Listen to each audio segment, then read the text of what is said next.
Peace, peace, everybody. Peace, peace. Another question is, what are you doing up at this time? Peace to you, Pat. I see you. Real Stakes 1000.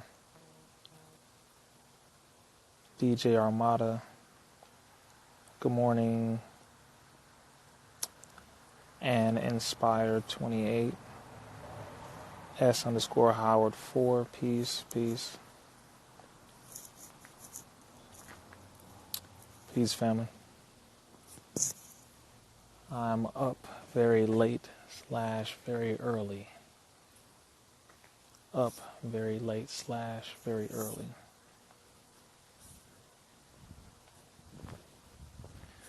Now, if you are on the East Coast, it is about 6 a.m., maybe 6:20 a.m. on the East Coast. West Coast is 3:18, 3:20 a.m. on the West Coast. If you're in Portugal, good to hear that. Start work at 4. Okay, we got some graveyard shifters on the line right now. A lot of y'all working graveyard shifts, so you understand. I appreciate that, Samuel. I appreciate that. My family in New York, I see you. Chicago is 5:18 in Chicago, Chi-Town. This is true. Aisha, you getting ready to do your bus route.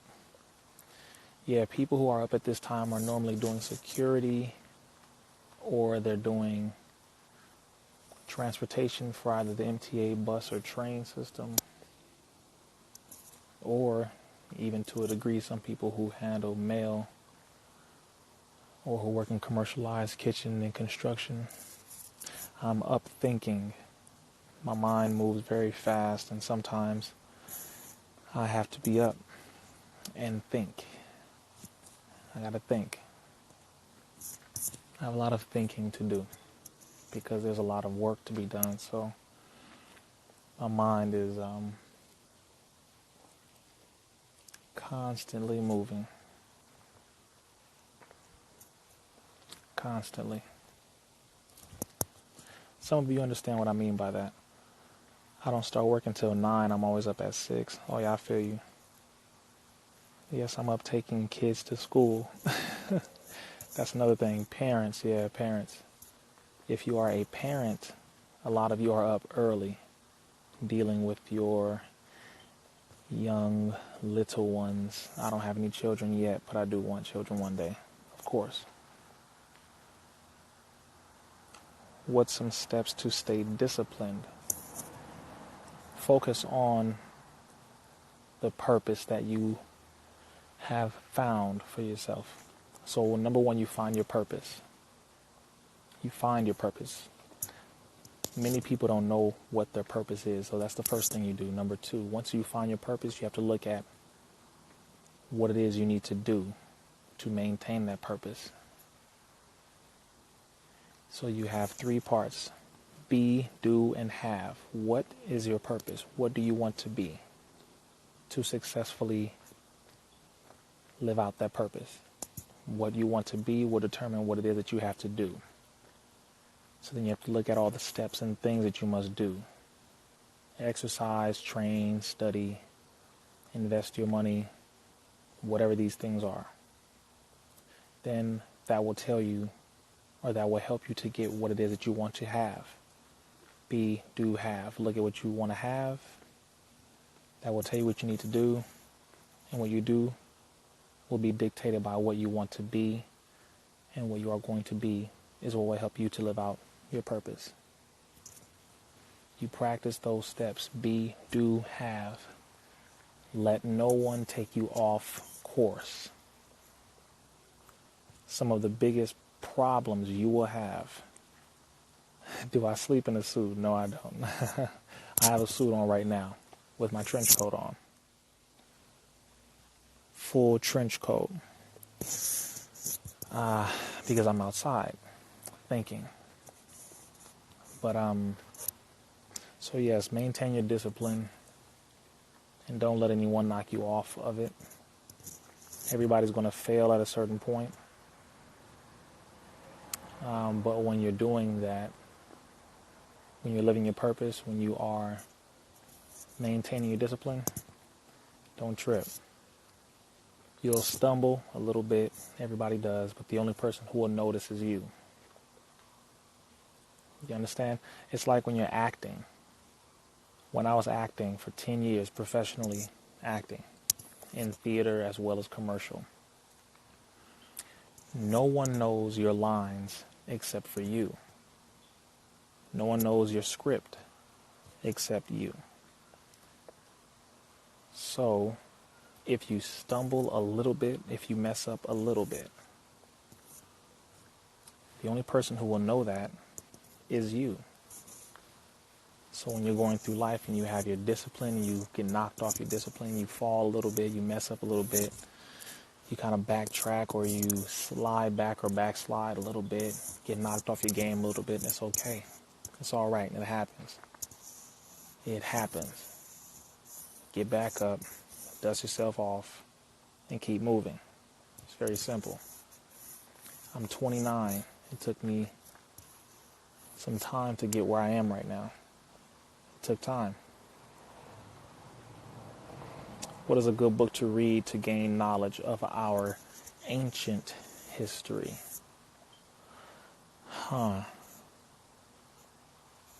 very good book to gain knowledge on ancient history is called The Book of God.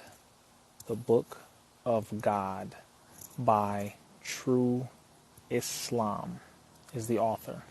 True Islam. And no, it is not biased. That is the name of the author, but it is a very pregnant book. So depending on how heavy you want to go, that's a very heavy read. I don't read just to have information in my head. I read to use the information to help the people come out of the condition that they are in. So I don't waste time reading comic books or just memoirs or novels. I don't. Those are entertaining, but I don't study just to have little knowledge here and there. I study to use what I learn. So, yes, on ancient history, that's a very good book that I recommend. So grateful for your love for our people. Thank you. Courtney 3 Hop 3 or Courtney Hop 3. My honor. I appreciate you for that. I love my people. That is, bar none, I do. I really do. Amber, yes, I can sleep. I can. It's just sometimes it's more difficult than others. My mind moves very fast, y'all. I want you to understand this. I don't just speak that way. My mind is really moving that fast. It's not a problem. It's just when you study as much as I do or have done, and when you are involved in helping the people to a certain degree, where you're involved in multiple fights, big fights, where you're involved in tackling multiple heavy issues,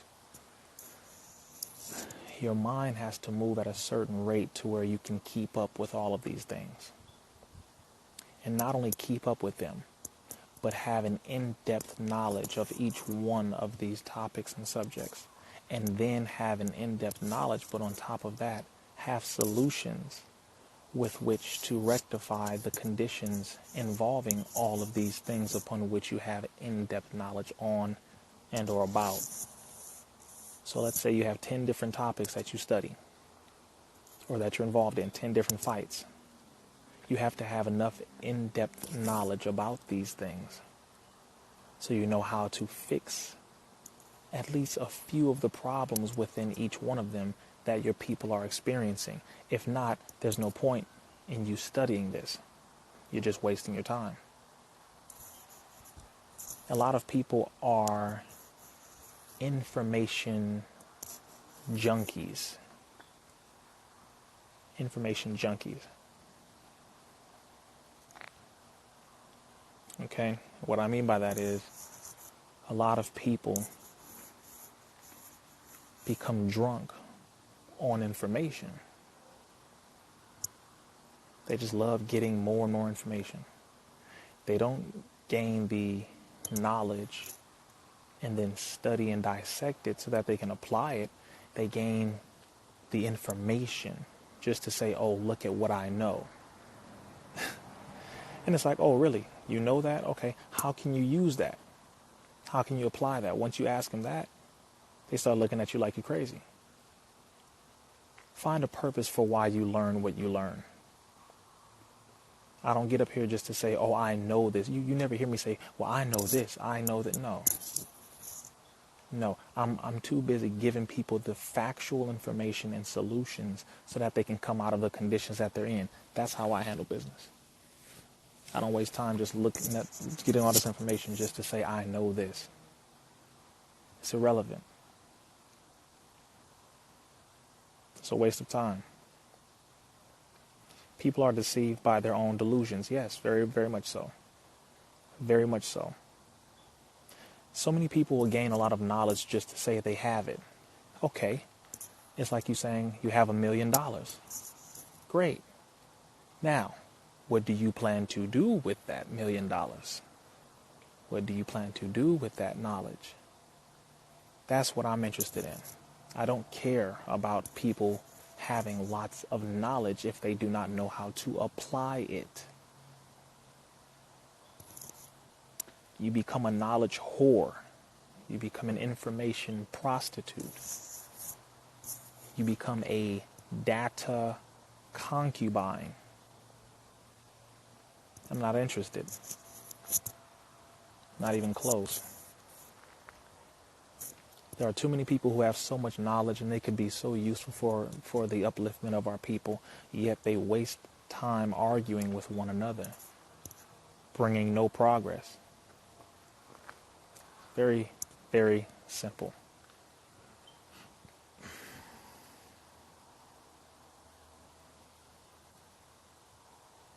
What do you make of the poets? I'm not sure what you mean by that. I appreciate your interview. I'm sorry, one second here. I appreciate your interview with Brother Nick Cannon. You handled it in a classy way. One of my favorite pieces of content from you. Thank you. Next World Leader, thank you. I appreciate that. Brother Nick Cannon. Nick Cannon is a very good brother. This is what people need to know about Nick Cannon. He's a good brother. He's learning like everybody else is. One thing I can tell you is, to be a young black man in America, to be a young actor, to be an actor at that age, when you're talking about starting young in your teens. I started acting when I was 11. So to go from 11 to 21 in my acting career, I know exactly how it feels to be in that arena. And for Nick Cannon to be in that arena for so long and then to still come out of it with a sane mind, he's not a perfect man. Brother RIZZA, Islam is not a perfect man. Yes, I am more revolutionary than he is. Yes, I am more conscious than he is. Yes. So what? For him to be worth multi-millions of dollars, yet to still maintain integrity as a black man in America and to own a large amount of what he does, and for him to still be involved in helping the community directly, which he is, just so you know. I'm not exaggerating for my brother. I'm just letting you know that's just the truth. I'm not going to lie. So I tip my hat to that brother because he brought me onto his platform, which is very dangerous, if you understand. Being somebody who is a follower of the Honorable Minister Louis Farrakhan, a student of the Honorable Minister Louis Farrakhan, you don't get brought onto platforms like that. For me to get brought onto TMZ with Van Lathan, for me to get brought on to Sway in the morning recently, for me to get brought on to Nick Cannon, Cannon's class, for me to get brought on to This Is 50 with Jack Thriller, for me to get brought on to The Breakfast Club, which is coming up in the next couple weeks. Ricky Smiley, next couple weeks. These are platforms where a follower of Minister Farrakhan is not invited to. I'm just being straight with you. That's why I'm the first that you see on all these platforms, with the exception of The Breakfast Club. The minister was brought on there, Dr. Wesley, Brother Ishmael. So my point is, with Nick Cannon, I respect my brother because he still does good work in the community. I definitely respect him for that. And I told him straight to his face. I told him straight, I'm going to let y'all know this is some inside information so you can understand. Not inside, it's not really secret. It's just something that I want you to know so you can understand. I told Nick Cannon, I said, brother, I said, I appreciate your integrity, because most would never come close to one of us. You understand? Most would never come close to one of us because they are afraid of their platform being shut down. Nick Cannon said, brother, he said, no, I appreciate you. And he said, because you have done so much work. And he said, I've been watching you and you have been teaching me from afar. That's what Brother Nick Cannon said. As a matter of fact, at the beginning of the interview, he said that. He said, this brother, he said, has been teaching me from afar for the last 4 years or so. He said, so I felt, this is what he said to me in person. He said, I felt like it was my obligation to bring you on. See, I can respect that. That's integrity. You're not going to get no ego tripping from Brother RIZZA Islam. I don't trip on ego. I'm not that type of black man. That's not me. I am the black man who can salute another black man for his talent, for his progress, for his contribution to our plight, his contribution to what we go through as a people. I'm that brother. I don't trip on what your religious title is. I can hang out. No, not can. I do. I hang out with Hebrew Israelites. I hang out with Muslims. I hang out with Moors. I hang out with Christians. I hang out with Buddhists. I hang out with Nawabians. I hang out with Sikhs. I hang out with the Baha'i people. I hang out with my Rastafari brothers and sisters. I hang out with my spiritual light workers. I hang out with my astrologist family. I hang out with all of them. We're family. We all family. And because of that, that's the level of understanding and maturity we have to evolve into. We have to make it there. I am a black man. And because of that, I love my black brothers, regardless to whatever the hell they call themselves. I love my black brother. You my brother. Oh, I'm sorry. I can't forget the Black Panthers. I hang out with my Black Panther family. We all family. Brother RIZZA Islam is not the ego-tripping brother. That's not me. I will never be that way. I hang out with Bloods. I hang out with Crips. I hang out with Cholos. All of them. I hang out with my Mexican brothers. The Brown Berets. I'm very good friends with the Brown Berets.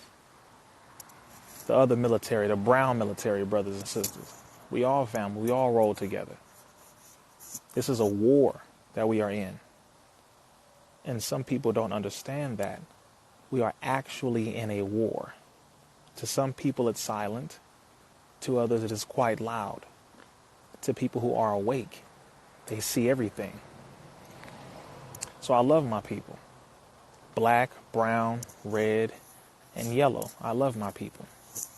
I have a high level of appreciation for Caucasian people who do the right thing. I can salute that. Tip my hat to that. I am a well-balanced brother. I strive to be that every day. So, yeah, well, yeah, it is a spiritual war, but it's a physical war too. Don't get it twisted. It's spiritual, but it is also very physical, quite physical. Wa alaikum salam. You're teaching me as well as the way from Chicago to Minnesota. Aquarius underscore God 44. I appreciate that. Nick is channeling Moorish energy. Yeah, he's learning. One day the brother will have the cap on. One day he won't. One day he'll have short hair. One day he'll have long hair. Brother's learning, like we all are. I hang out with my books, constantly loving life. That's right. We are all different shades of brown. That's what the white man, which they are red Edomite, are the true. Let me say this about the Caucasian. Let me say this so we can understand. Different shades of brown. I understand. When you're referring to pigmentation, yes, you have a specific point. However, when you are referring to genetics, there is another. When you're dealing with the color code system, people want to go into white, and they say, well, white, the term white didn't really exist until the 16, 17, 1800s, etc., etc. The classification didn't exist until then. Classification is different. Good to see you, sister. Underscore simply Lux. Akon. Shalom to my Hebrew Israelite family. Ramadan Kareem. I hate only their mindset of being rulers over us. Let me say this about the Caucasian, okay? Let me just say this. When you're dealing with the color code system, okay, those of you who don't know need to know. You have something called the color code classification system, where some say the term Caucasian did not originate until two Caucasian or white men came up with that term, one by the name of Carl von Linnaeus, another named Johann Friedrich Blumenbach, again, Carl von Linnaeus, and Johann Friedrich Blumenbach. However, when we are saying Caucasian, we are referring to the original non-melanated Edomite cave dweller. This is the Caucasian white person who lived inside of the hills and cave sides of Europe.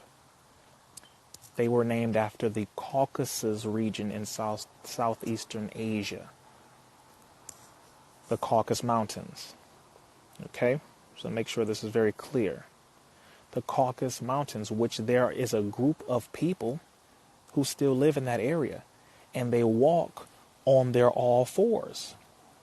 Right now, there is a group of white people, Caucasian people, who live not far from the Caucasus Mountains, and they walk on their all fours. They walk on their hands and their feet right now, the same way they used to when they lived inside of the caves. I don't want to go too deep into that history, but in the Holy Quran, for those who are celebrating Ramadan, the Holy Quran, I believe it's chapter 18. But it is titled People of the Cave, or it's titled The Cave. And it goes into the history of the Caucasian. This is in the Holy Quran. It talks about it. It talks about those who lived in the cave. You ever noticed, this is just history, okay? This is not racism, it is simply history. Have you ever noticed that Caucasians or white people, when they eat meat, a lot of them eat their steak medium rare, still with blood in it, yes? White people, for the majority, do not know how to season food, okay? Oh, one second. Before I finish that, somebody said the hills have eyes. Yes, The Hills Have Eyes was actually a true story. Now, I'm not going to creep you out, but The Hills Have Eyes is a movie based on a real family called the Bean family. The Bean family. You should check that out and look that up. But a family who suffered a major accident and they became cannibals. They were, yeah, just look that up. The Hills Have Eyes is based on the Bean family. Okay, so check that out. But Caucasian people or white people, for the majority, do not know how to season food. They eat their meat raw, close to raw as possible, still with blood in it. Why is that? One, when they were inside of the cave, when they lived in the caves, it was very cold. It was damp and it was icy. So they ate whatever crawled on the wall. And they would eat it raw, because you can't create fire inside of cold, damp areas. A fire won't exist. The particles in the air are moving very slow because it is cold, and therefore there's not that much oxygen for a fire to breathe. So when they lived in the caves, they would eat whatever crawled on the walls. They would eat it raw. Okay, point number one. Point number two, seasons and herbs and spices don't grow in ice. So they did not know how to season their food, because where they were living, spices don't grow. Spices and herbs and seasonings and all of these things grow outside of the cave in the wilderness, in the heat and the climate that we lived in. The cooking of food, fire and all these things, we were the ones cooking with fire and seasoning food. Another point, white people and their bodies are extremely hairy, yes? And some of us today have a little hair on our chest or our back, right, as black people, because we were mixed in with them. But I'm just giving you some understanding of exactly where these things come from and how they connect historically as well as the present, to help you to understand exactly what's going on with certain groups of people. A lot of white people have hair virtually everywhere. A lot, like a whole lot. That is because when they were in the cave, what happened? Their bodies had to adapt to the environment. Just like black people. You see my skin? My genetics comes from Cape Verde, West Africa, an island right off the coast of West Africa. So I'm part West African. My skin, my hair, is because of the environment I was in, a very hot and humid environment in Africa. That's where my genetics come from. However, the Caucasian, their genetics come from being inside of a cave, where their bodies had to adapt to, one, having no melanin, because they were not in the sun. Two, their skin became very damp. Everything shrunk. Their noses shrunk, because in order for you to survive in a cold climate, when you inhale, the air must warm up when entering into the brain. So they have very narrow nasal passages. This is we are dealing with chemistry, biochemistry, and anatomy. Okay, we're dealing with chemistry, biochemistry, and anatomy, as well as genetics. So the nasal passages will become very narrow, so that the air can become heated when it goes into the brain. Next point, they had to develop and grow hair. Hair, lots of hair would develop so that they can have a warmth while they were inside of the cave. This is all genetic. So their bodies mutated to survive in the environment. So now we are dealing with genealogy, we are dealing with anatomy, we are dealing with physiology, we are also dealing with a form of biology, and of course, biochemistry. All of this. I don't even know how we got into this. I think it's because somebody brought up raw meat and something like that. But those are the major differences. So, and yes, white women too. These are the things that everyone has to list, like really analyze. Among all the topics that I discuss, the history of our people is a beautiful history.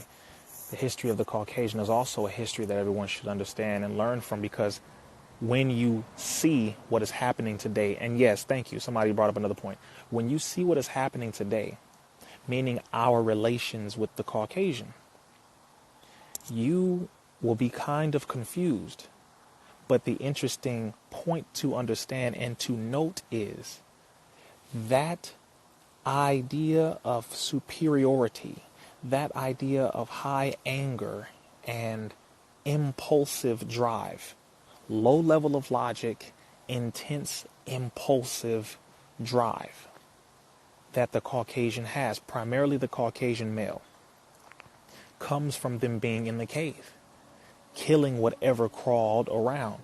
They would defecate wherever they were, urinate, they would boo-boo wherever. They did not know how to bury their dead.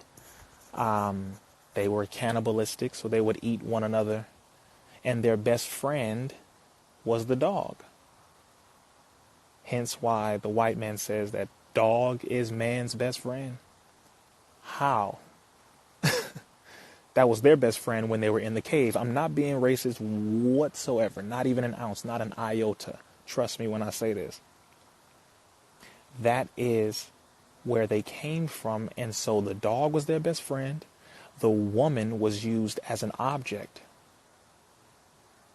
They have never had a full, balanced level of admiration and love for the Caucasian woman, ever. That's why the Caucasian woman was always treated like a commodity, like an object. It's very simple. That's why she was treated like that all the way up until today. All the way up until women's liberation. Yes, women's lib. Susan B. Anthony and all these white women were fighting against the white man for rights. Yes?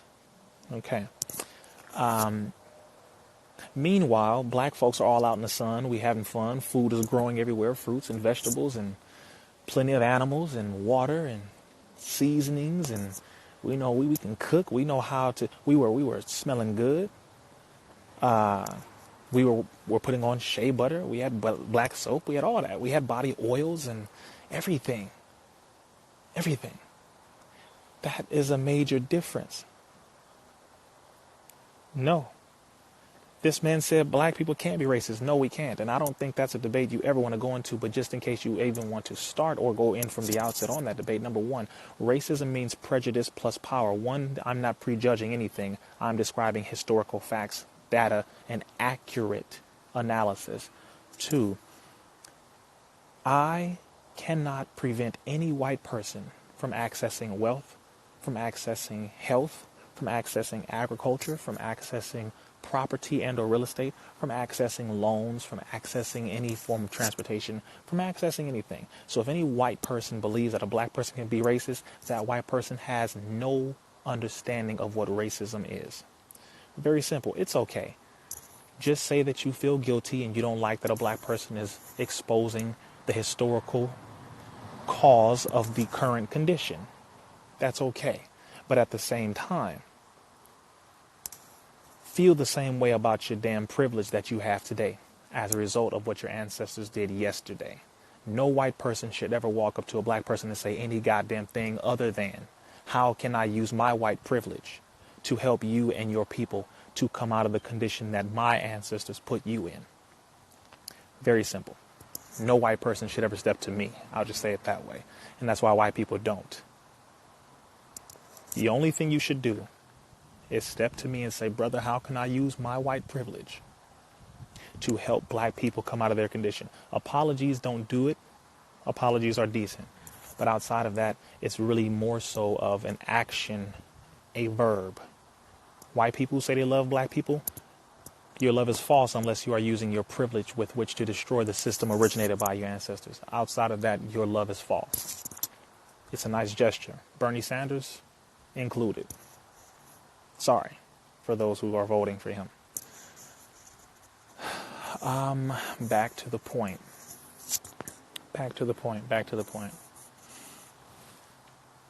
When you are dealing with learning about who you are, just so you can understand this here, when you're learning about who you are, you will upset people.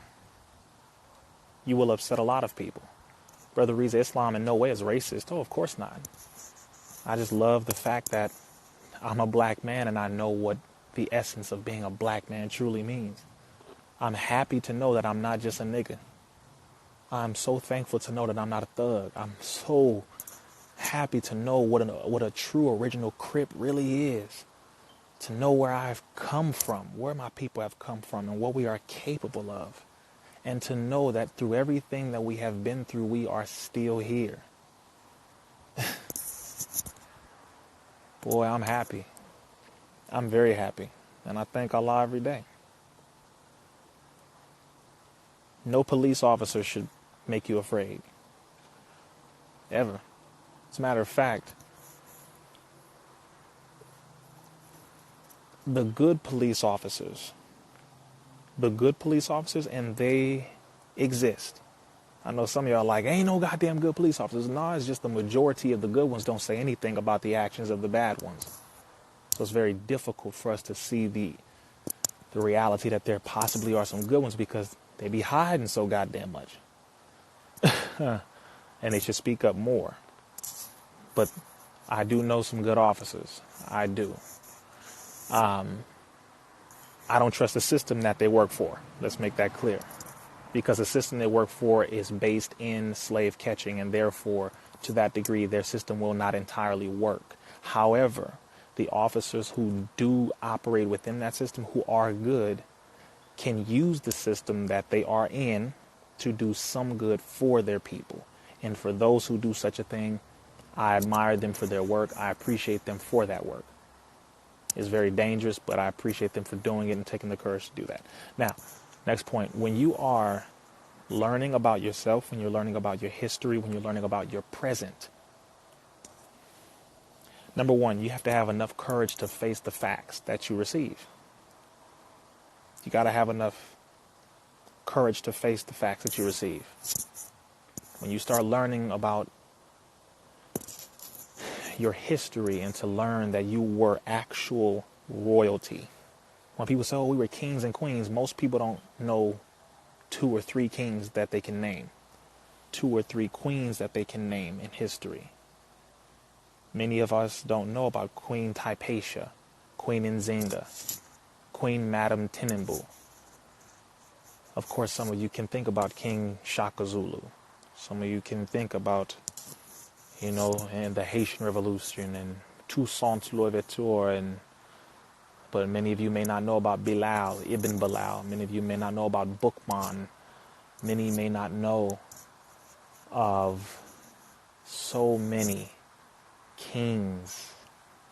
Mansa Musa, most wealthiest man to ever live.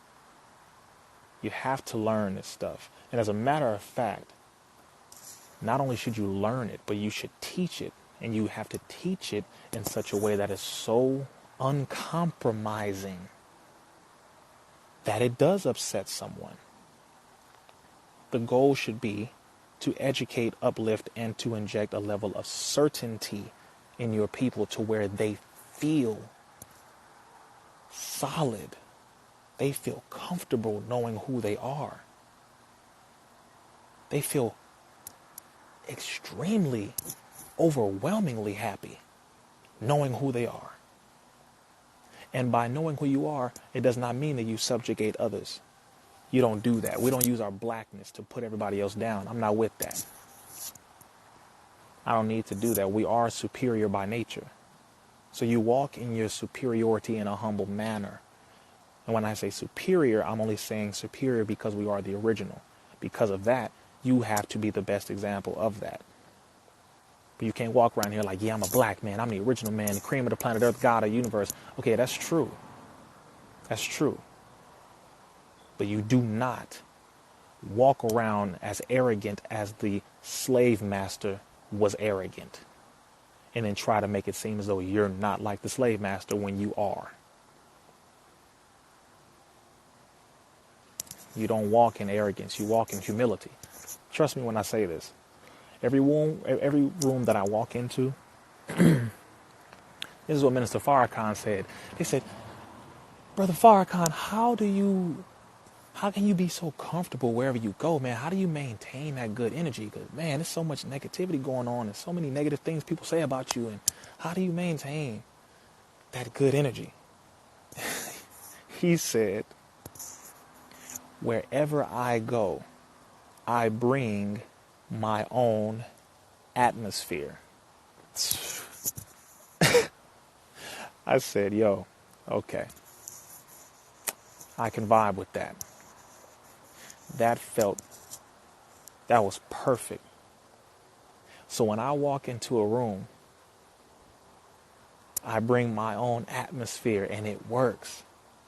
I step in the room and I know myself. I know who I am. But at the same time, I'm intrigued and I'm interested in learning about everyone else in the room. I am more interested in learning about you than I'm interested in telling you about me. Believe it or not. Yes, I've met the Honorable Minister Louis Farrakhan multiple times. I'm honored to say that, by the way. I'm very thankful and honored to say that. I'd say that about any of our greats. He is the last great that we have living, with the exception of a few scholars and you know, we have some greats living. Sister Angela Davis, I met her. But yes, I met him. When you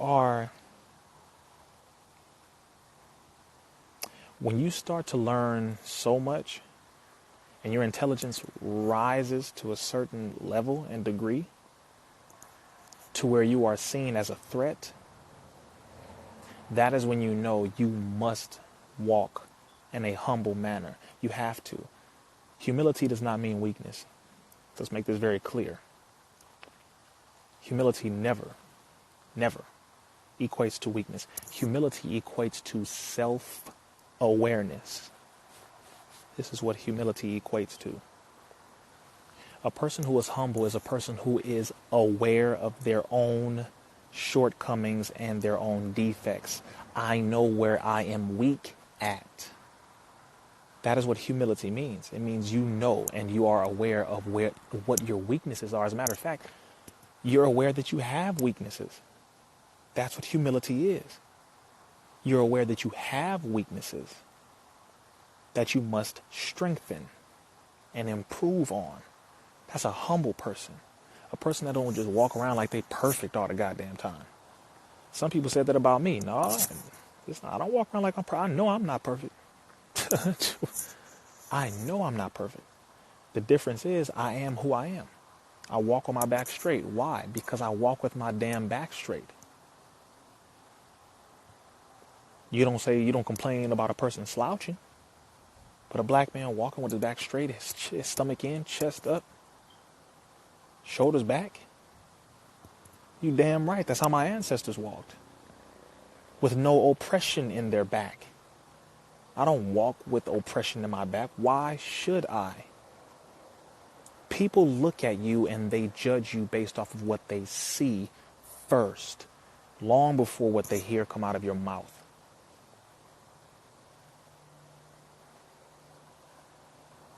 I haven't heard of her, but I will. I will speak to her. People see what you wear and they look at that. What you wear tells people what you think. What you wear tells them what you think. Just being honest with you. Because people say, why do you wear suits? What do you mean, why do I wear suits? They say, well, the white man invented suits. The white man didn't wear clothes. For the first few hundred years, he didn't wear clothes. We civilized him. So no, the white man did not invent suits. Cotton doesn't grow in the ice in the cave. Cotton grows outside. My suit is cotton and or wool. Wool comes from what? A sheep or a lamb. Lambs and sheep do not live in the cave. They live outside. Where the hell were we? So no. White people did not invent suits. Black people did. So I'm wearing a suit, which is a modernized style of the fabric and the clothing item that we wore in ancient times. It is simply modernized to fit today. Nobody comes up to me and says a damn thing about our bow tie, about our suits, because they know they're going to get handled. Knock it off. Do not attack a person for doing what is right. and never attack a person for living an upscale, upstanding, righteous type of life, man. If I'm not perfect, but I'll be damned if you attack me for doing what's right. I'm a black man from Compton. You damn right I earn the right to be able to walk the way I do and speak with certainty and represent my people. Anybody who don't like it, you can go to hell. You're not going to say a damn thing to my face. I say that in all humility. I really say that in all humility. And I'm only saying it that way because I would get attacked for doing what's right to this very day. How the hell can you complain about a black man who doesn't want to smoke? What you... I'm not condemning my brothers and sisters who do smoke. No, you my family. We family. I smoked before. We family. I just choose not to today. All right. But I'm not going to come down on you because you do it. I don't drink. All right. I don't drink. But I'm not going to come down on you because you drink. I'm a black man from Compton. What the hell do you think? What the hell are you talking about? Drinking, smoking is the order of the day. It's regular. Swisher Sweets, Black and Milds is the regular order of the day. Hot Cheetos, a Coke, and a Snicker. That's regular. That's every day. Ice cream trucks. Yo. Elote being pushed by our Mexican brothers and sisters. Champurrado on a cold night. Mexican hot chocolate. Raspados. Mexican ices, nieve, another Mexican icy, a Mexican slushy. This is hood. This is real. This is regular. This is Compton. This is Watts. This is Long Beach. This is LA. It's South Central. It's regular. And you think because I am more civilized that I'm going to act as though I am above my people? Miss me with that. If you act as though you are better than your people, then you've forgotten your people. And you have forgotten that you are connected to them. You lose connection the moment you think you're better, simply because you know better now. The fact that you know better dictates that you do better. But the fact that you know better dictates that you also have to teach others how to do better. The same people that came from the same area that you came from, your job now is to put the hood on. Since you got out the hood, okay, teach them how to do it. Matter of fact, teach them how to come back to the hood and build it. How'd you get the bag? Okay, show them how to get a bag so that they can help their family too. I don't give a damn about people who talk about the hood and talk about how hard they are, talk about this. I don't care how much you talk. I care about how much you do. I still live in Compton. And I travel the world, but I still live in Compton. People will see me on a regular day walking down the street, going to buy coconut water from the store. And they be like, oh my God, it's like, yeah. This is my hood where I grew up. You think I'm leaving? People are afraid of the hood because they really believe, some of them, not all of them, some of them believe that if they don't leave, that they'll be stuck.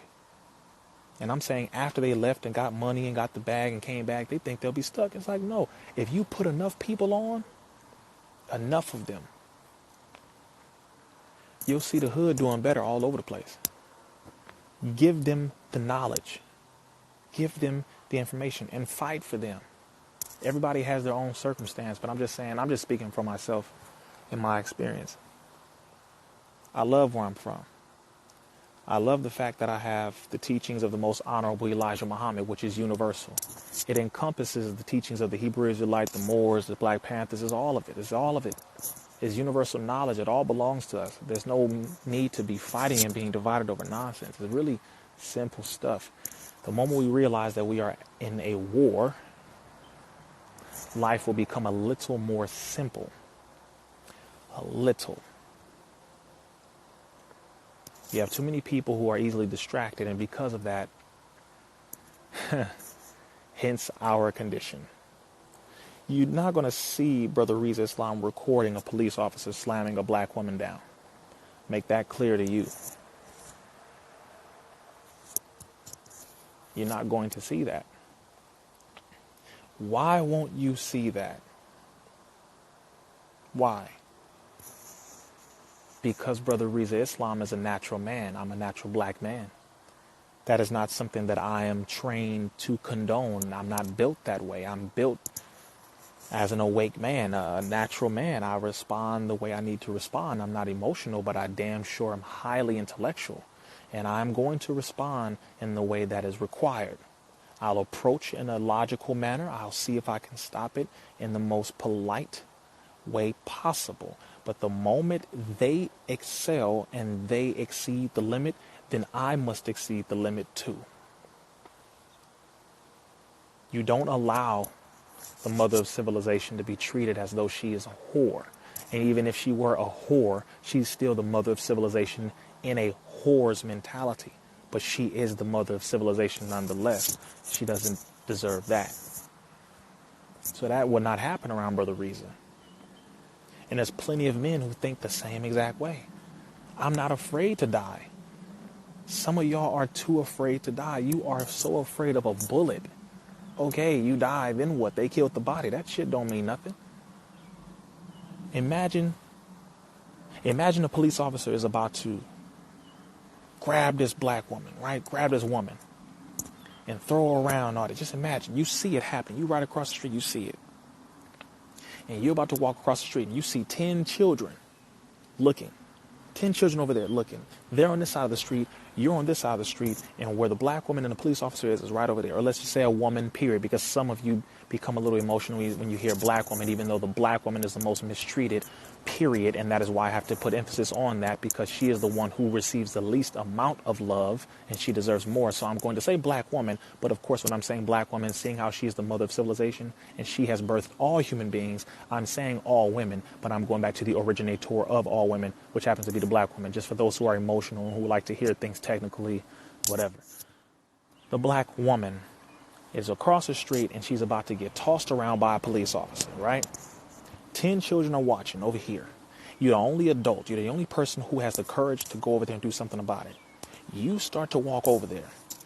You're walking over, hands up like this, and you let this police officer know, listen, I can't let you do that. Sir, I can't let you do that. You can talk to her. You can write her a ticket, whatever you need to do. But you don't have to put your hands on her. You don't have to do what you need to do like that, blah, blah, blah, blah. And he says, you know what? But you better back the hell up. And he pulls out a gun on you. You better back the hell up. All right, okay, sir. You back up a little bit. He puts the gun back in the holster and he proceeds to now grab the woman and slam her. What you going to do? Are you going to go with your second mind, which is letting you know, well, wait a minute. He has that gun that he just pulled out and I saw that it's there and he pulled it out. I could lose my life. The children are watching this the whole time though.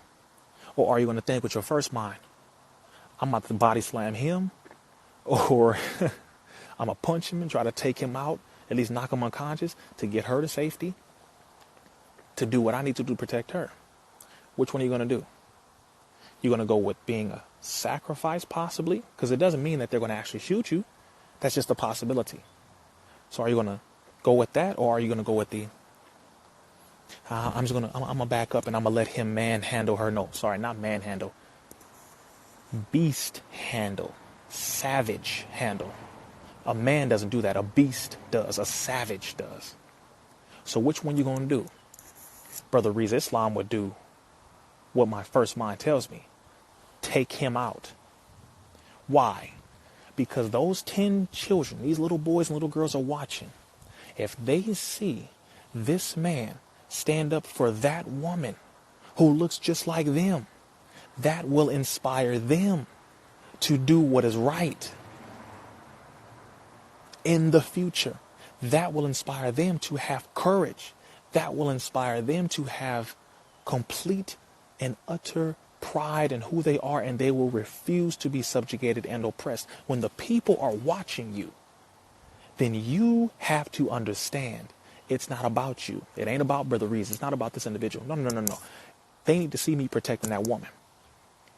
When they see that, then they know something in here activates for them, and they feel it and they understand, okay, that's what I'm supposed to do. So I shouldn't be afraid of the gun. No.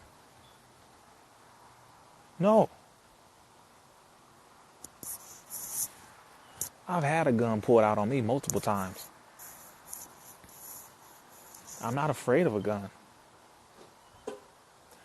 The white man uses the gun because he doesn't have enough power alone. He needs a gun.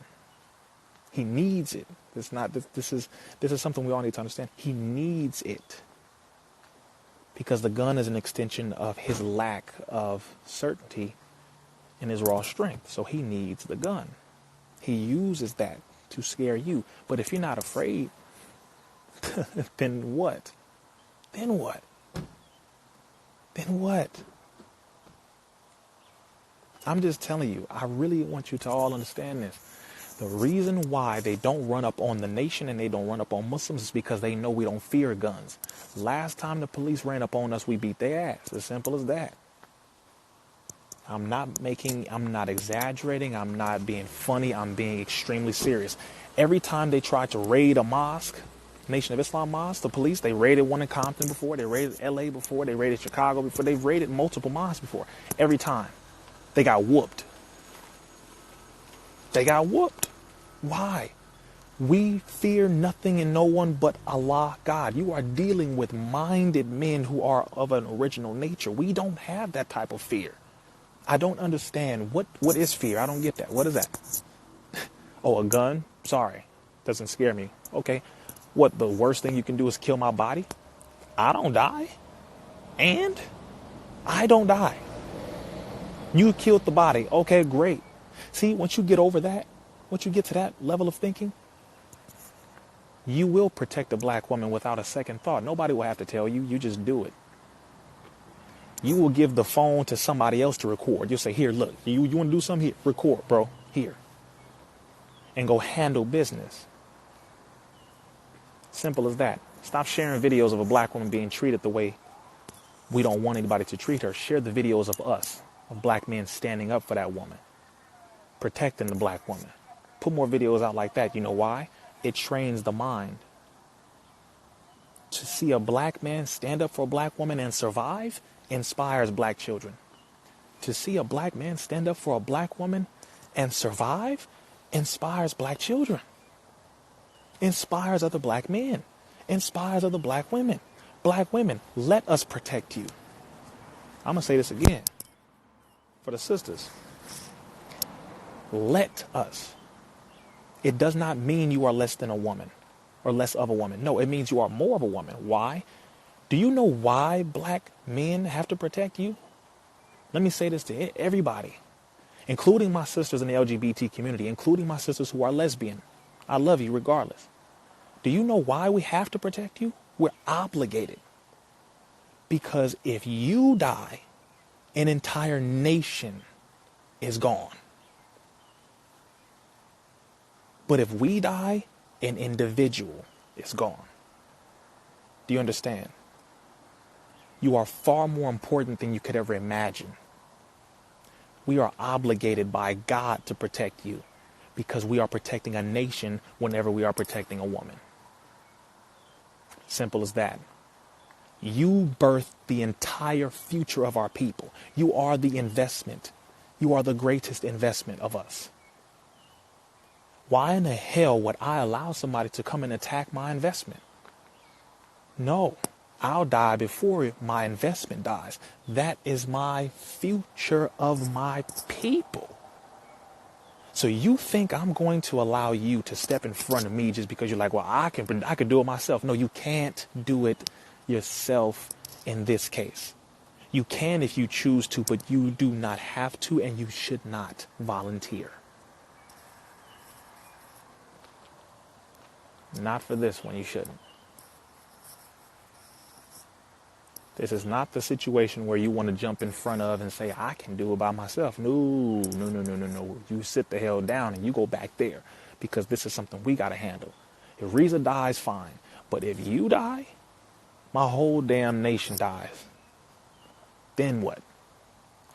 Hold on, I'm going to go out and come right back in.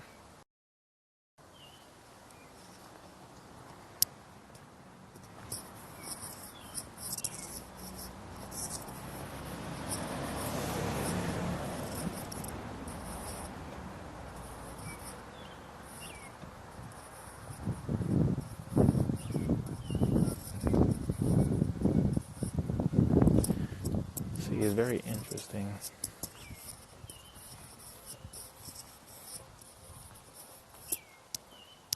is very, very, very interesting. As I was saying before, this is why when you see the police doing what they're doing, when you see them doing what they're doing, police officers only do that to our women because they are comfortable with it. They don't fear that something will happen.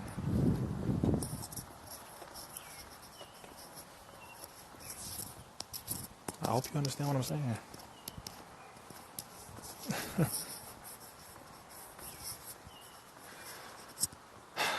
Let me say it again for those who don't understand. Let me say it again. Police only mistreat our women because they know or they feel nothing will happen. Police officers do this because they feel ain't no black man gonna come and do nothing, so I can mistreat your woman right here. Ain't no black group gonna do nothing, so I'm gonna just mistreat your woman right here. I'm gonna slap her around. I'm gonna do what I'm gonna throw her to the ground. I'm gonna beat her. I'm gonna rape her. Saying what police officers do. Because they feel that nothing will happen to them. They feel that there will be no repercussion. They feel that there will be no punishment. When you get them to the point where they are afraid to do anything to your woman, that is how you know you are winning.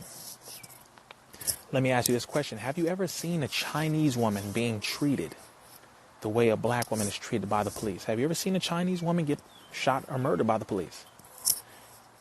Think about this thoroughly.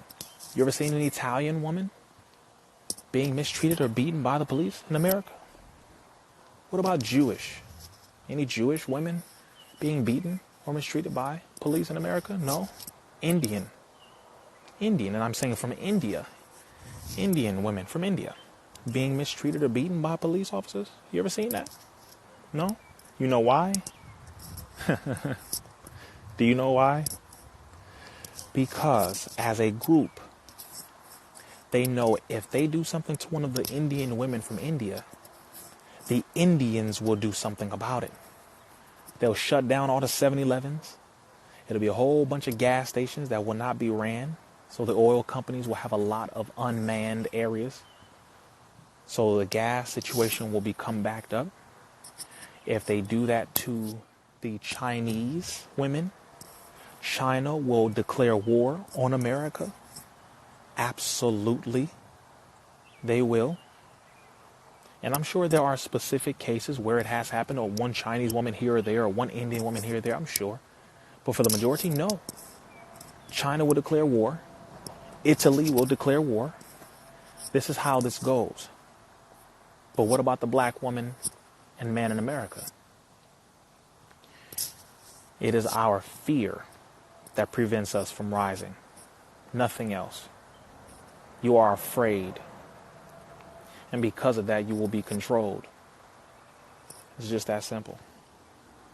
I'm not saying go out and harm a police officer. I'm saying no, go out and defend yourself when you are out. Use this. You see this? You see why it's so like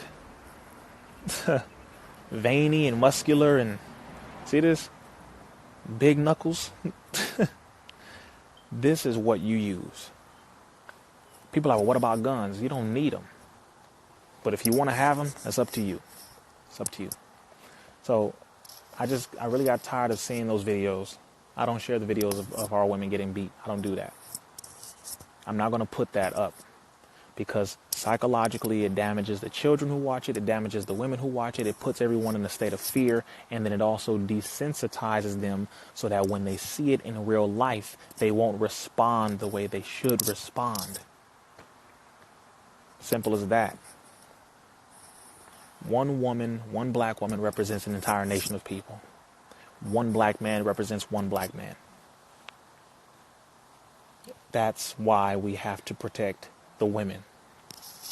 A lot of y'all Negroes on here want to say, well, what about the black woman? What about the black? I go to hell, bro. Knock it off. I'm not talking to your emotion. I'm speaking to your logic. use it. A lot of black women don't understand this. And that is why they won't allow you to protect them, because the last Negro they allowed to protect them hurt them. So therefore, it's a little difficult for black women to openly accept protection from black men because other black Negroes have damaged that area. So I understand where they're coming from.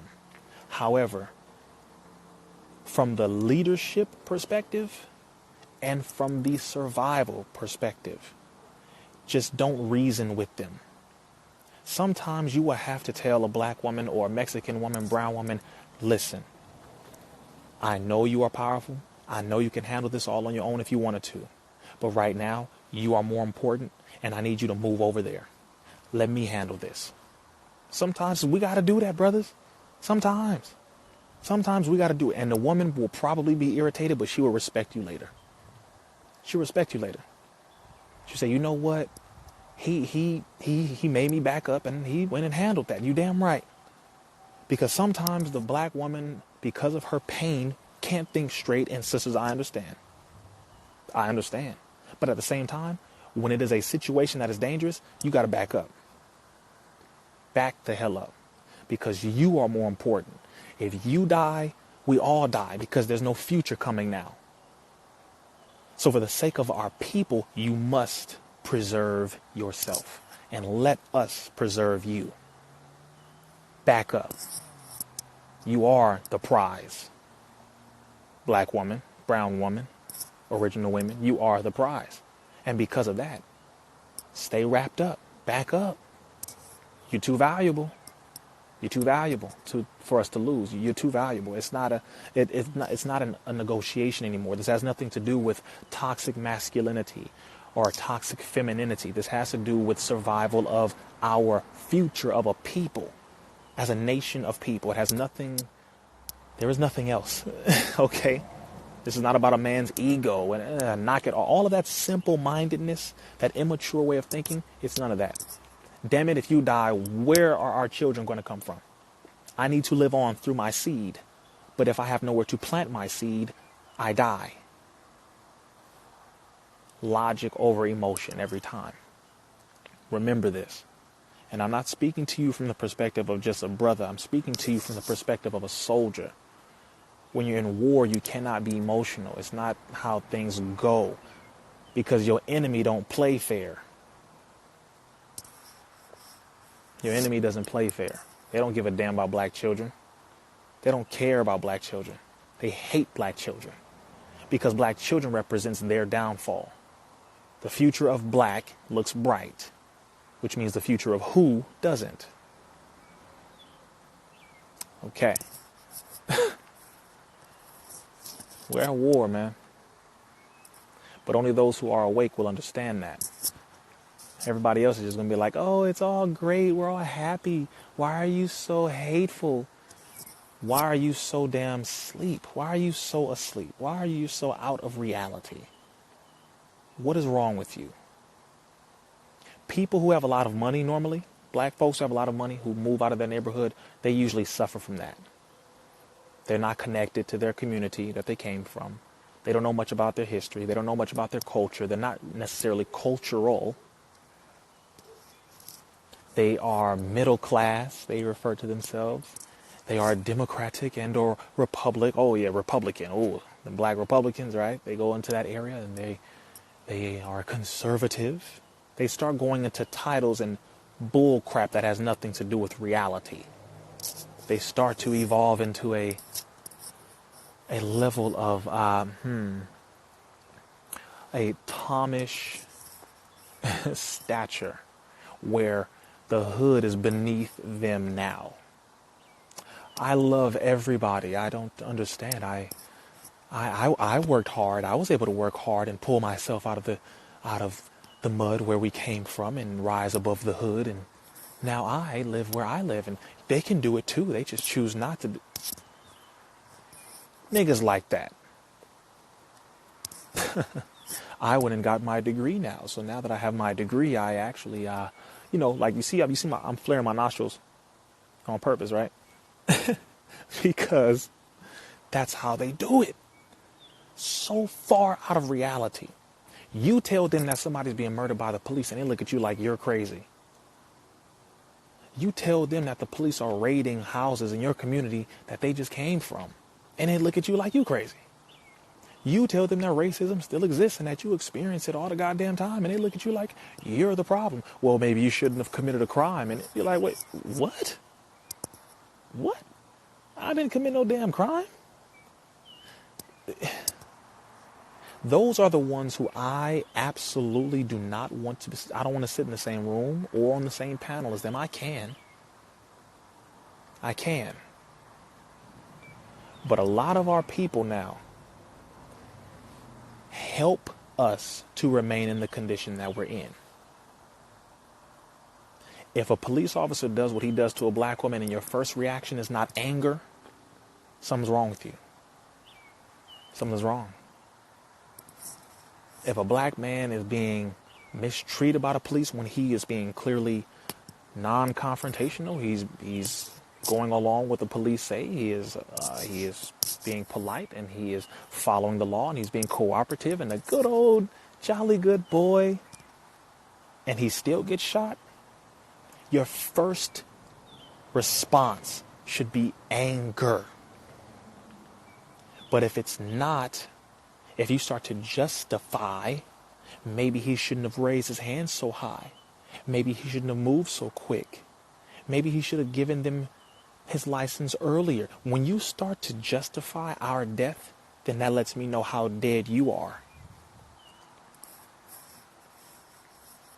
We are at war. And you must understand this. Wake up as a black man. Wake up as a black woman. And stick up for your people. I don't give a damn how many black men hurt you, sisters. All of us didn't do it to you. All black men did not hurt you. And brothers, I don't care how many black women did you wrong. All black women didn't do you wrong, bro. Not all black women. There are good black men. There are good black women. Actually, the majority of black men are good men.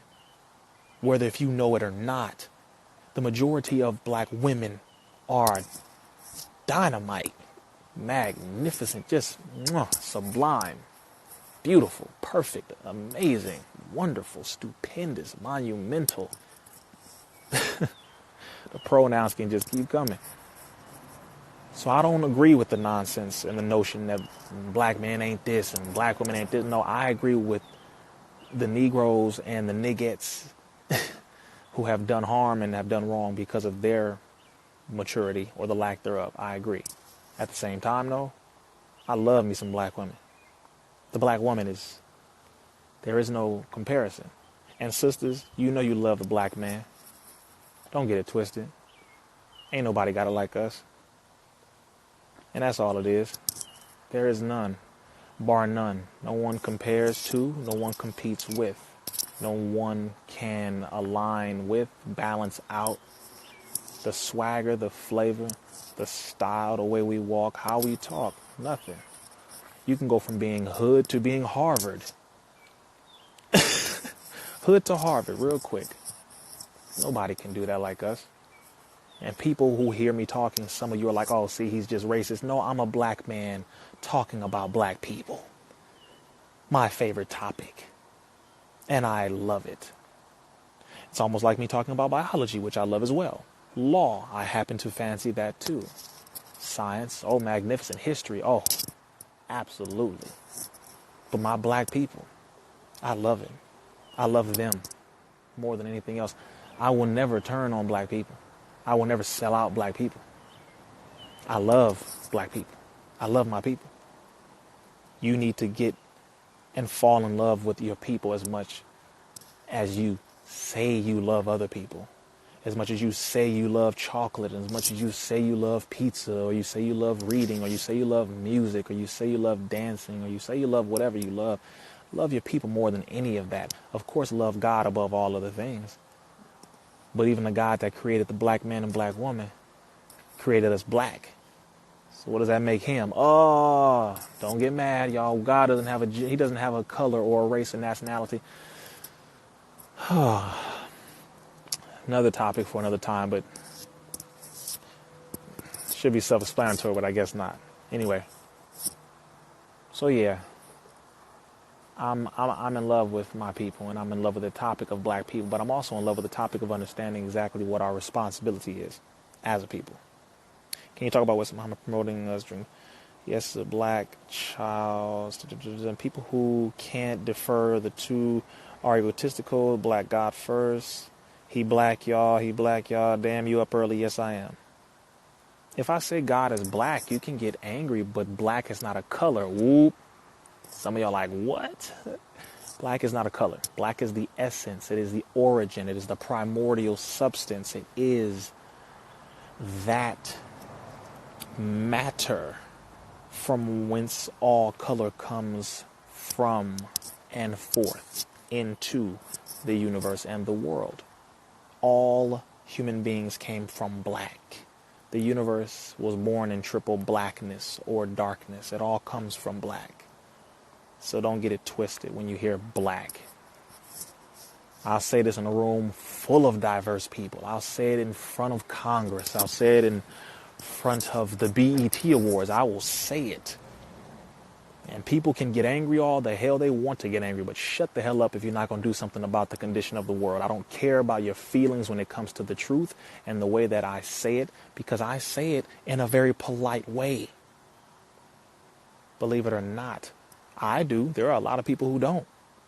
But I say it in a very polite way. Good morning to everybody who's popping on here. Almost prayer time. I say it in a very polite way.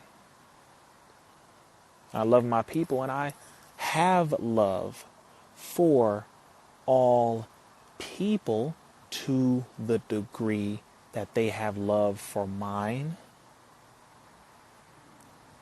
I'll say it specifically that way. I have love for Asian people, those who don't mistreat mine. I have love for Indian people, those who don't mistreat mine. I have love for my Mexican and brown brothers. We family. Hey, we genetically connected. Yeah. Just don't mistreat my people. See? There's a way to talk about these things that are balanced and we can be okay with and we can agree. We can agree. Women like honesty. I know. I've lied before in my life. Oh yeah, I've lied before. I have not been perfect. Please. Like I said, we all have had to come and grow through things. Everybody has had to grow through something. I'm not a perfect man. I'm a damn good one. I'm a good man, though. Don't get it twisted. Not perfect. We all have to be honest about these things, but I just want everybody to understand we are at war, and I like to be positive as much as I can. However, at the same time, I don't want us to slip back too far because we don't have that much time. And that is the only reason why I say what I say, and I say it the way I say it, because time is ticking. Time is ticking. Time is ticking. It's like time is ticking, yo. In a major way. What was that? She 1000. I appreciate that. Feet the color of burnt brass. That's how it is. That's real. That's real. That's the skin color. That's the skin color. Salute to the Honorable Minister Farrakhan. I appreciate that. How do we get the power? How do we get the power that the government has? Very good question. DC_King_for life. Number one, you must establish your own. Number one, your own constitution, your own system of laws. In the nation, we have our own constitution. Moorish Science Temple, they have laws too. Certain groups have their own laws and their statutes and their principles. In the nation, we have literally our own constitution. We are an actual nation. Okay, that's the first thing you want to do. Secondly, you want to put people in the positions over those different laws, or over create departments with which to manage your government affairs. Then, of course, you want to make sure you have land with which to install those different sections of your government in. Hence why I keep telling people to buy land, because if you don't have land, you don't have independence unless you have land. There is no independence without land, period. You need land even before you have anything else, you must have land. Okay, so I hope that answers the question there. Yes, the time is up and they do know it. That tie is black and brown. No, the tie is navy blue and the suit is black. But the tie is navy blue with a navy blue handkerchief. I don't know if you can see that. Navy blue tie, bedazzled rhinestone. See that? Bedazzled RI symbol, RIZZA Islam, and star and crescent. Bedazzled. Yes, we all have character flaws. We just have to work on them. I said what I said. Maybe the islands are different. Oh, the islands are a little different. Yes, when I went to the islands, yeah, they are a little different. The great and dreadful day. That's right. Y'all stop hitting on reason. Sister Bonetta, she only like that. Sister Bonetta be looking out for you, brother. I appreciate you, sister. I want out of New Babylon. I know, man. Y'all been studying good. I got a solid group of people who study, as you should. The group that I'm developing is called the intellectual extremists. Intellectual extremists. Some of y'all are like, oh, shoot, here we go. No, that's really what it is. We need people who are, in every war, you have people in the analytics department, those who are the thinkers, those who are the brains, those who collect, nullify, break down data. You need those researchers. The research department, you need that. I happen to be a revolutionary with a computer brain. Thankful, and I'm striving to continue to add to it because it's not enough information. You got to keep pouring it in. In Miami, there's a lot of racism. The Cuban, Colombian community doesn't like the Haitian community and so on. That's because they've forgotten their history together. They've forgotten their connection ancestrally. They need to understand who they are. Bring them back to their history. Everything else will work itself out. Thank you for your wisdom nuggets. Appreciate it. I appreciate you. Cassie J5.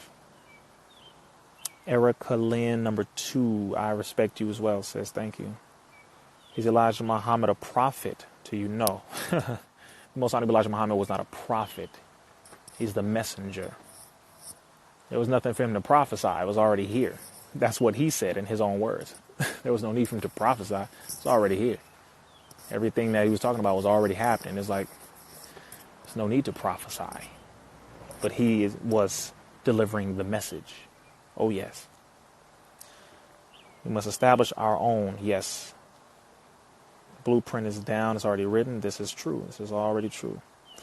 That's not true, my friend. Growing up Haitian, I've been around Haitians, Jamaicans, Bohemian, and my family mix. That's right. That's right. Here's another thing. When you hear someone say, well, black folks don't know how to this, or Mexicans and blacks don't get along and all that, let me tell you something. People who use generalizations are people who are not in present time. What do I mean by this? They'll say, well, black people don't like to hang around white people. For example, Brother RIZZA Islam hangs around white folks all the time. Different events. I travel. It's white folks constantly at the events, at these different situations in the communities and things like this. White folks all over the place. I don't mind hanging around white people. It doesn't make me any less of what I am and who I am. I'm comfortable and I know I'm certain in who I am. So being around a white person doesn't make me any less. It might make them a little uncomfortable, but it don't make me shrink at all. People who speak in generalities are people who are not all the way in present time. Mentally, they are not here all the way. So they'll say something about black people, Mexican people, blacks and Mexicans can't get along. Yo, that's not true. Knock that off. Stop generalizing. Look at case by case. Look at specifics. The most intelligent person is a person who knows how to separate things. Who knows how to separate things. Okay? Like, for instance, you don't get on here and say, well, you know, it's a bunch of different social media influencers and they all say the same thing. Yo, back up. Brother RIZZA Islam, 1, I'm not a social media influencer. I guess, if you want to call me that, fine. But Brother RIZZA Islam is a brother who was in the street, an activist, humanitarian, soldier under Farrakhan, an FOI in the Nation of Islam, military soldier. Yeah, I'm all of that. Above everything else, I'm your brother. Yes. And I'm not just saying the same thing everybody else is saying. See? Give a level of respect to people by addressing them as individuals so that they can have that love and that understanding that, okay, thank you for not lumping me into the equation with everybody else when it comes to negative things. Women don't like to be addressed as all of the women. That's why a woman will ask you, so what do you find cute about me? And you say, oh, it's your eyes. Okay. Pretty much all the women have eyes, bro. What else? She's asking you, what is it specifically about me that you find cute? Do you understand? So then you have to tell her specifically her what it is about her that is cute or attractive or whatever. Her. A lot of people like to be addressed as individuals. They like that respect. South Florida, appreciate you, family, appreciate you. My family down in the Bahamas. I've been to the Bahamas. What is it, Coco Cay? I've been to Key West, off of Florida. I've been all around there. Shout out to my family in the Bahamas. No, I'm not mixed with Bahamian. I am Cape Verdean. Cape Verde, West African. That's what I am. Some of y'all probably didn't know that, but Cape Verdean. West African. 2 parts native. I believe Blackfoot, Indian, and another native tribe as well. That's why my skin color came out the way it is. Oh, I'm West African, Native American, and another part as well. Family from Tallahassee, Florida's in here. Germany, we got our family from Germany in here. The Bronx messing with me? Hey, man. The Bronx, I got to get to the Bronx, man. New York, I know Brooklyn down there. Y'all rolling with your brother. Queens is rolling with your brother. Man, Staten Island, love my family. All of my New York brothers and sisters, all the bombers down there, all the brawlers down there. I love all of y'all. All my Timberland stomp boot wearing, snapback cap wearing, tank top rocking. My mad. Man, y'all got a whole other form of slang in New York. I love it. The way y'all be slinging y'all slang. Yeah, son. I'll be laughing like, wow. That's funny as hell. I'm from Compton, so we got a whole other way of speaking. But y'all, it's dope. I love it, man. I love it. Houston, Texas. Hey, I heard Houston. Philly, Harlem. Oh, man, we all in here. Everybody else better leave now. We got Philly in here. We got like 3 parts of New York. We got Texas in here. Germany. Somebody say Alaska? What you doing in Alaska? I'm just playing. It's all right. Harlem, Minnesota. Y'all are, see, now y'all just showing off. Of course, the A. I was waiting for the A to tap in here. Atlanta. Nashville, Tennessee. Tampa, Florida. London. I will be in London very soon. It's a lot of black folk out there that I want to talk to. Toronto. Oh, yeah, my family in Canada, eh?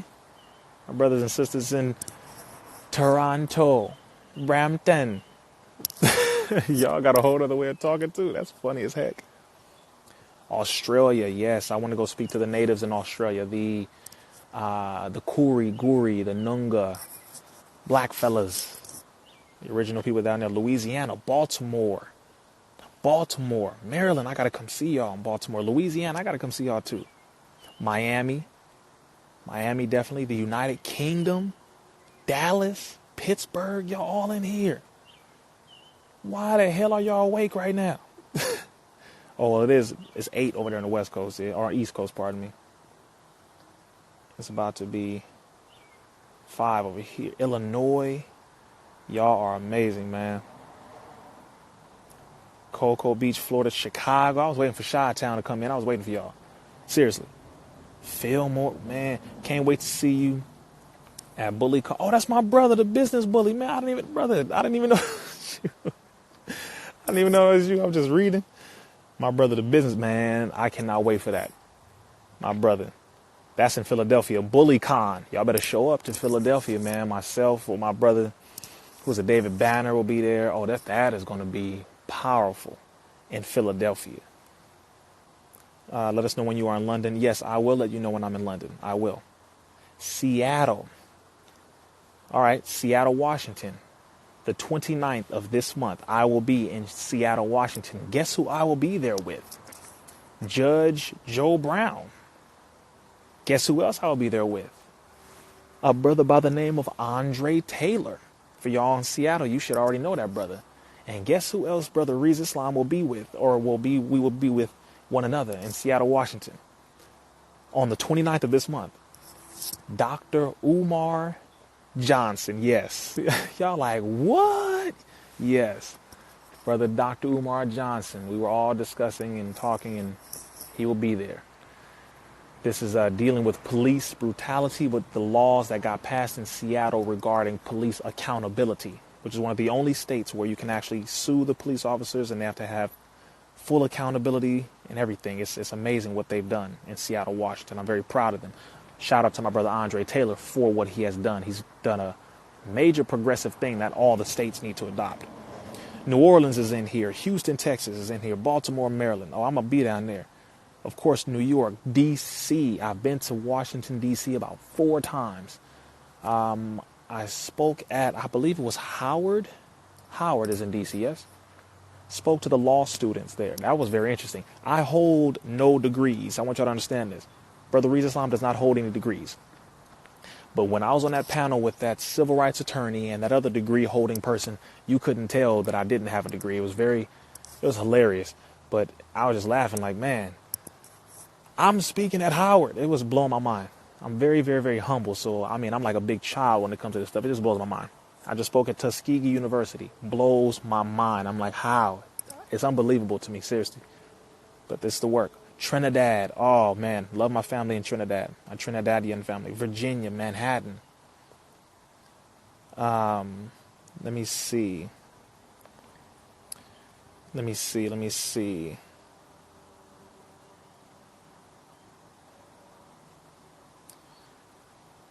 What is this? Old Mathis? I don't know what that is. We need you in San Antonio. We are divided and it gets worse. San Antonio, Texas? Really? Okay. Yeah, I need to come down there. Barbados, definitely. Birmingham, Alabama. I just came from Alabama.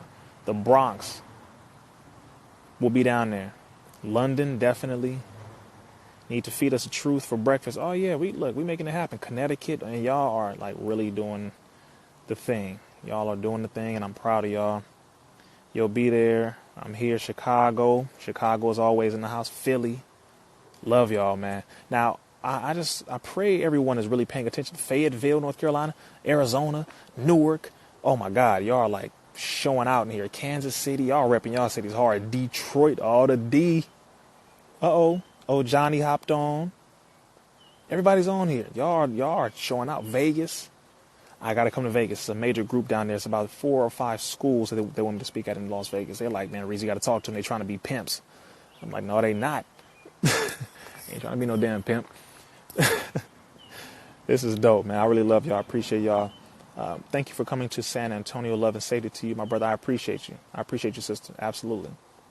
Indianapolis. Sister Latasha, good to see you. Assalamu alaikum, Ramadan Mubarak. RIZZA is super international. Yeah, because black people are international. And so are our problems are international. Norfolk, Virginia, yeah, I got to be out there. Charlotte, Pennsylvania. If you come to North LA, get job captain of Moss 46, New York. Oh, yes. Yes. For New York, yes. RIZZA for president. No. If I want to get assassinated during the first week of my campaign run, sure, I'll run for president. I appreciate that, but oh no. I'm doing much better being a brother on behalf of my people. You're asking how to get my DVDs, both of them. Go to the link in my bio. While everyone's on here, if you have not, the book that I'm writing is called Message to the Millennials. Message to the Millennials. It is going to have so much in there. So much in there. All right? I want you to go to the link in my bio, click that link and pre-order the book, Message to the Millennials. Okay? Frankfurt, Germany. Wow. Ramadan Kareem to my Muslim family in Germany. Beautiful. Go to the link in my bio if you would like to buy the Unity bow ties. Also, go to the link in my bio to get a copy of the documentary, the Black produced documentary on vaccines. Very short, just 35 minutes, titled The Unprescribed Truth. Go to the link in my bio to get these different things. These are all things that you can use. These are all things that are highly symbolic, things that are very useful, and things that bring solutions to you, information to you that will help you and our people to come out of our condition. That's the only things I'm dealing with. I'm not dealing with anything else, just selling stuff. No, it's very important things. So make sure you get that book. Also, if you have a group in your city, and this is something I want everybody to understand here, when you are booking someone to come out there to speak to you, how you doing? Good morning. You don't necessarily have to have a whole lot of money. You don't have to have a whole lot of anything, but bring a group together. And I'm saying this if you would like for me to fly out to your city and your state or your country. Gather a group together. Click the link in my bio or just go to RIZZAislam.com and then click the big red button that says Book RIZZA. Fill out the information and my assistant will work things out with you. I am about the work first. We all have bills to pay. Yes, we do. We all have a life. We do. We all have our businesses or our job. However we make our money, we have these things. If I could do this for free, which actually I do. I don't get paid to post all the information on social media. And most of these events that you guys see me at, I'm not getting paid. Many of them I do not get paid. Just so you can understand this, all right? I'm not saying that you shouldn't pay. I'm saying to you so you can understand your brother. I am about this. This ain't some trend for me. I've been about this since I was 12 years old. And yes, I have been researching for well over 15 years. So it's the intellectual property. It's the cheat codes that you're getting. You're getting information that in order for you to get all of it, you would have to study between the next 4 to 10 years. But you have somebody who is doing it for you. And then when they get there, they provide you with all these different solutions, all the information you need, cheat codes, ways to navigate through things, handling it for you. So I'm just letting you know, when you're booking people who are speakers, people who are bringing you information and solutions to problems, not everybody's about the money. I just want you to hear that from me. Not everybody's about the money. Okay? Just letting you know. So gather a group together, click the link in my bio, or just go to RIZZAislam.com, click Book RIZZA, fill out the information, and work it out with my assistant. If you would like for me to come out there, if you have a school that you would like for me to speak at, because I do speak at schools, juvenile detention centers. I speak in juvenile detention centers. I work with them in the juvenile halls, drug rehabs. That's where I've been working most of my life, really. Drug rehabs, juvenile halls, all of them. Wherever my people are, that's where I need to be. It's very simple. I'm just letting you know. So if you feel like, oh, we have a program, I don't know if he can come in here. Yeah. Make it happen. I'll be speaking in some of the prisons very soon. Nothing is off limits. Wherever my people are, that's where I need to be. I love my people. Farrakhan is my example, along with all the rest of our leaders, all the rest of our greats. I love all of them who have fought for our people. Farrakhan is my living example. So that's what I'm about. So y'all know I love y'all. Okay? Love y'all. I know the enemy is watching too. I don't love the enemy. I hate the enemy with every cell in my body. Over 70 trillion cells, over 70 trillion. All of them hate the enemy with a passion. So I know the enemy is watching. That is definite.